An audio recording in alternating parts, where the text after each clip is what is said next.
Hi guys, I'm back again today with another video, and today we are checking out a single reason Europe conquered 84% of the world. So I'm curious, I don't know why they did it. My assumption, based on what I've heard and learned. I don't know if I actually learned or I was just there in class and it happened to stick in my brain somehow. But what I can recall, right, is I think because of resources, because I don't think Europe necessarily has a lot of natural resources. And for the countries that they did conquer, they do provide a lot of natural resources. So I think that's one reason I can think of, but I could be wrong. So we're gonna find out. Before we do start, don't forget to subscribe with the bell button and let's begin. It's the winter of 717 AD, and Constantinople, Europe's largest city, has been under siege by the massive Narration. forces of the Umayyad Caliphate for 6 whole months. The Roman defenders face an overwhelming army that had, by the early 8th century, created the world's largest empire. Oh my god. 5 years earlier, in 711, a few thousand 711. Muslim troops had conquered modern Spain and Portugal. By 732, they advanced to within 120 miles of Paris. The colossal Muslim empire had dwarfed the divided Christian kingdoms of Europe, including the last vestige of the Roman Empire in the east, Byzantium, which was now a mere shadow of its former self. Europe was still reeling from a plague that had halved its population, becoming a very fragmented and vulnerable region. Besides the looming threat of the Umayyad to the south, the Christian kingdoms face enemies on all fronts. From the Eurasian steppes, nomadic raiders such as the Avars, Khazars, and Bulgars have struck deep into Frankish and Eastern Roman territories. A century later, Norse raiders, famously known as the Vikings, would add to the chaos, brutally attacking the coast of Britain and mainland Europe. In the early 8th century, Christendom seemed to be upon the brink of extinction. Europe's future seemed far from promising. Okay. So I wonder. The year is 1884. Delegates, aristocrats, and various members of the world's most powerful royal houses have gathered in Berlin. Hosted by the astute German Chancellor Otto von Bismarck, the Berlin Congress has drawn representatives from every corner of Europe. These powerful men are not here to resolve a conflict on the continent or negotiate trade issues. Instead, the agenda of the assembly is straightforward: the division of an entire continent. Oh. The great powers are here to carve up Africa, the world's second largest continent.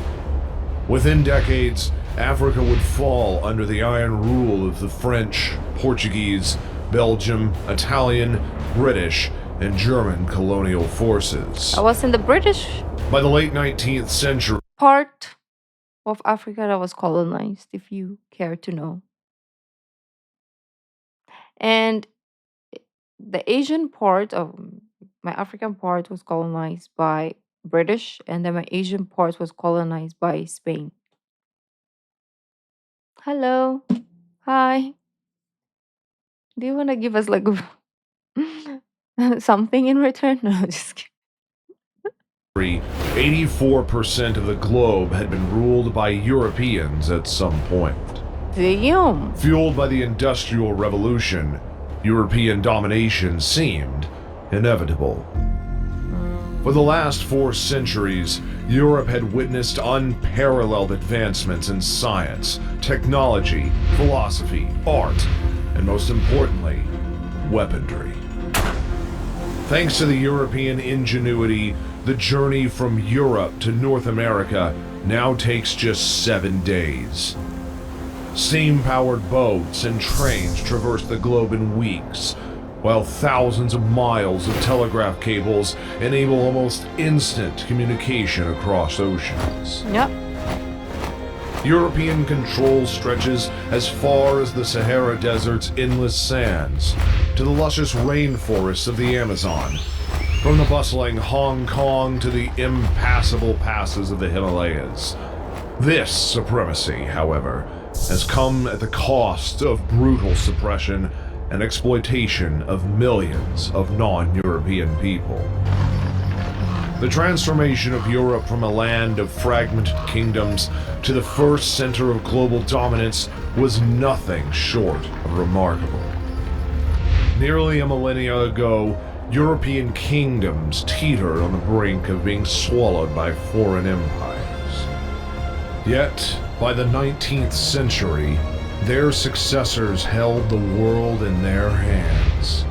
So, what sparked this astronomical rise in power? Yeah. How exactly did Europe transform from a land of decentralized kingdoms into one of the most technologically advanced empires in human history?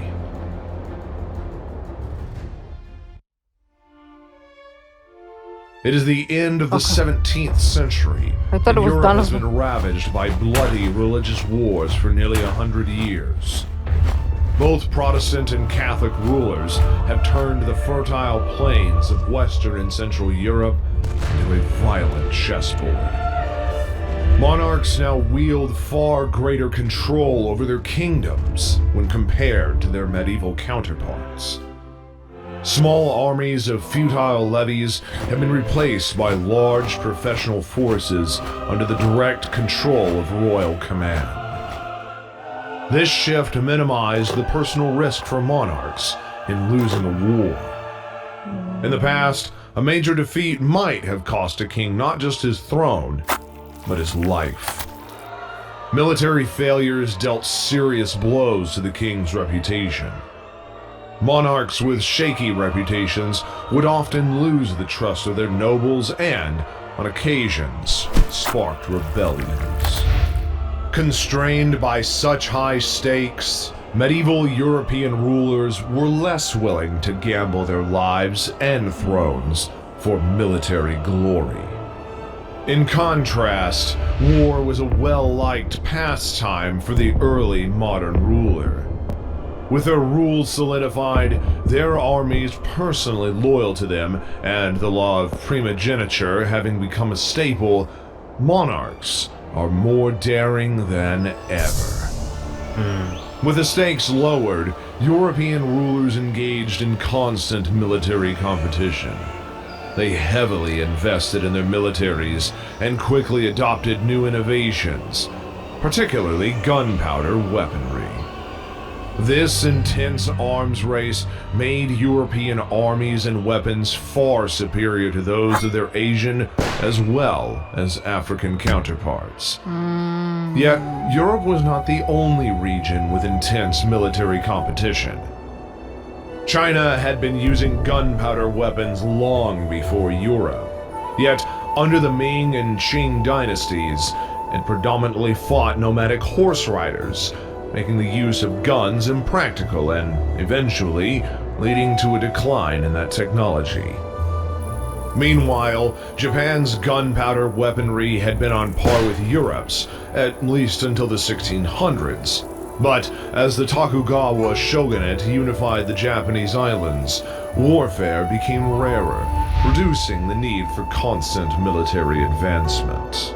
On the other side of the globe, I wonder if that's the the case for Americas them were now, colonized by Europeans as early as the 1500s. A conquest that was facilitated by the rapid spread of European diseases among the native peoples of America. The discovery and conquest of the continents by both the Spanish and the Portuguese was also made possible by the better design of European ships. Western vessels had navigated the harsh, cold waters of the old continent for centuries, causing the need for constant naval improvement and eventually leading to superior ship design. The unique combination of constant competition, rulers free of constraints, and large investments into the military had fueled Europe's military advancement farther along than any other continent had ever previously possessed. An advancement which enabled the West to conquer the world and become history's most influential civilization. Oh my gosh. Okay. The sun never sets. Uh, that was interesting. But I wanted to see something. Just okay. Well, I wish that was longer because I feel like we needed more insight. I just got, how do you call it? Like lost in the video. Like I was so into the video that I even forgot that it will end. You know, sometimes when you're watching something, you're like just glued to it, and then it finished, and you're like, I didn't think this will ever end. So that's what happened. Hmm. So because Europe had religious war, and they like that cost them a lot of, obviously, like the people who leading the countries, it cost them a lot of, like, the people like stop trusting them or they get killed for those.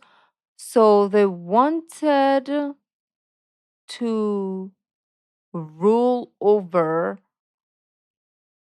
people who have less. I could have misunderstood it, but you guys let me know. Um, let me know what your thoughts are in the comments, and if there are other videos you want me to check out, let me know as well. And I'll see you in the next video. Bye.